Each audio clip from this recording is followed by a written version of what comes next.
Bonjour à tous, je m'appelle Louvain, je suis en deuxième année de psychiatrie et on m'a contacté pour que je puisse vous faire une interview et vous parler de ma spécialité, donc c'est parti. Quel classement faut-il viser pour cette spécialité? C'est l'une des spécialités où peu importe ton classement, tu pourras potentiellement y avoir accès. Le premier à avoir choisi la psychiatrie l'an dernier était 46e et le dernier était 9294. Après, il faut savoir qu'il y a des villes qui partent plus vite que d'autres. Par exemple, l'an dernier, le premier à avoir choisi Lyon était 46e et le dernier était 6656. Quels sont les différents lieux dans lesquels tu peux exercer plus tard? Le psychiatre peut exercer au sein d'un hôpital, d'une clinique, d'un cabinet privé ou encore d'institutions spécialisées, comme par exemple le centre de psychotrauma, l'unité hospitalière pour les détenus, le centre de ressources autisme, le centre d'addictologie, le service de santé universitaire et il y a bien d'autres services. À l'intérieur même d'une structure, il y a différentes orientations en fonction de l'âge, la périnatalité, l'unité mère-bébé,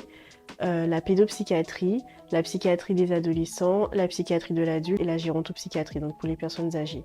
En France, la moitié des psychiatres travaillent en milieu hospitalier, mais on peut également travailler à mi-temps dans deux structures. Qu'est-ce que tu apprécies dans cette spécialité? Ce que j'apprécie particulièrement, c'est la relation humaine. On ne s'intéresse pas à un organe en particulier, mais à un individu. C'est la spécialité qui traite des souffrances mentales, des troubles mentaux, des troubles du comportement, et notre but premier est que notre patient puisse avoir une qualité de vie satisfaisante.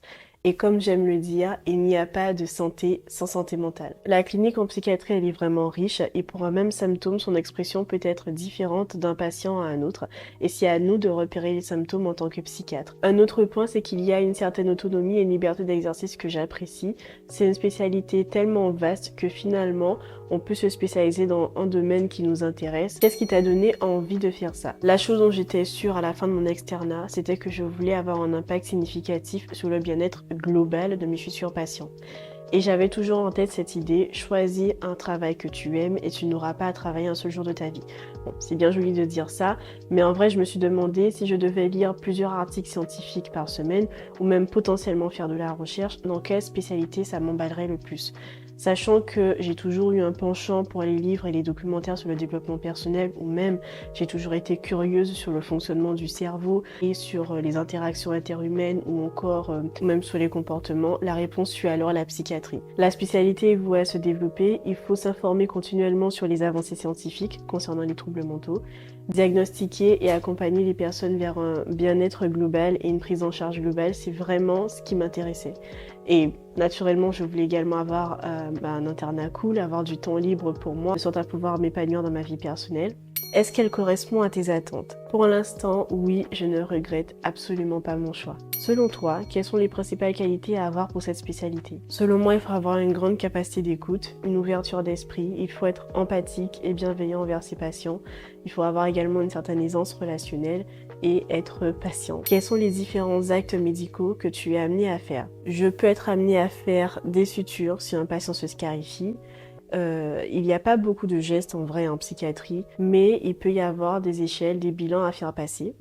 Et bien sûr, il y a la prescription. Donc la prescription de médicaments, la prescription de mise en chambre d'isolement, la prescription de mise de contention quand un patient est particulièrement agité. Lesquels préfères-tu et lesquels préfères-tu le moins? Ce que je préfère, ce sont les entretiens individuels, c'est le cœur même de notre spécialité et de loin ce que je préfère le moins, c'est la prescription de mise de contention. Quels sont les points négatifs dans cette spécialité? C'est une spécialité qui est émotionnellement prenante.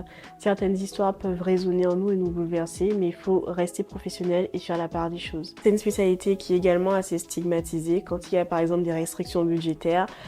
C'est la psychiatrie qui est la première spécialité visée. Quels sont tes horaires, ton rythme de vie? Arrives-tu à concilier ton activité avec ta vie sociale? Généralement, je commence vers 9h et finis aux alentours de 17-18h. J'ai le temps de faire des choses à côté. Mes temps de repos et mes vacances sont respectés et je peux les poser. Donc c'est vraiment un plus non négligeable par rapport à cette SPI. Peux-tu nous décrire ta semaine type? Quel nombre de gardes fais-tu? J'ai 1 à 2 gardes par mois. L'activité n'est pas toujours la même en fonction du lieu de stage, mais en tout cas au CHU, généralement le matin, il y a les entretiens individuels avec les patients. donc ça peut être une réévaluation de symptômes, des ajustements de traitement. Et l'après-midi peut avoir des entrées, donc on fait les entretiens d'entrée, les examens cliniques. Il y a également toutes les missions annexes, comme par exemple la tenue des dossiers, faire des bilans, faire passer des échelles aux patients, refaire des entretiens pour certains s'ils en ont besoin. Donc globalement, c'est ça. Quels sont les conseils que tu donnerais aux externes qui envisagent de faire cette spécialité? C'est une très belle spécialité qui permet d'avoir une qualité de vie plaisante. Il existe différents courants, psychanalyse, TCC, neurobiologie. Renseignez-vous sur les différences entre les facs car les cours et les DU, donc diplômes universitaires proposés, ne sont pas les mêmes en fonction des facs. Sur le site de la FEP, vous pourriez retrouver les différentes informations pour chaque fac. C'est personnellement un site qui m'a beaucoup aidé dans le choix de ma ville. N'hésitez pas à contacter les internes de différentes villes pour avoir différents témoignages et plus d'informations. Et je reste naturellement à votre disposition si vous avez des questions. Bon courage pour le DN et prenez soin de vous.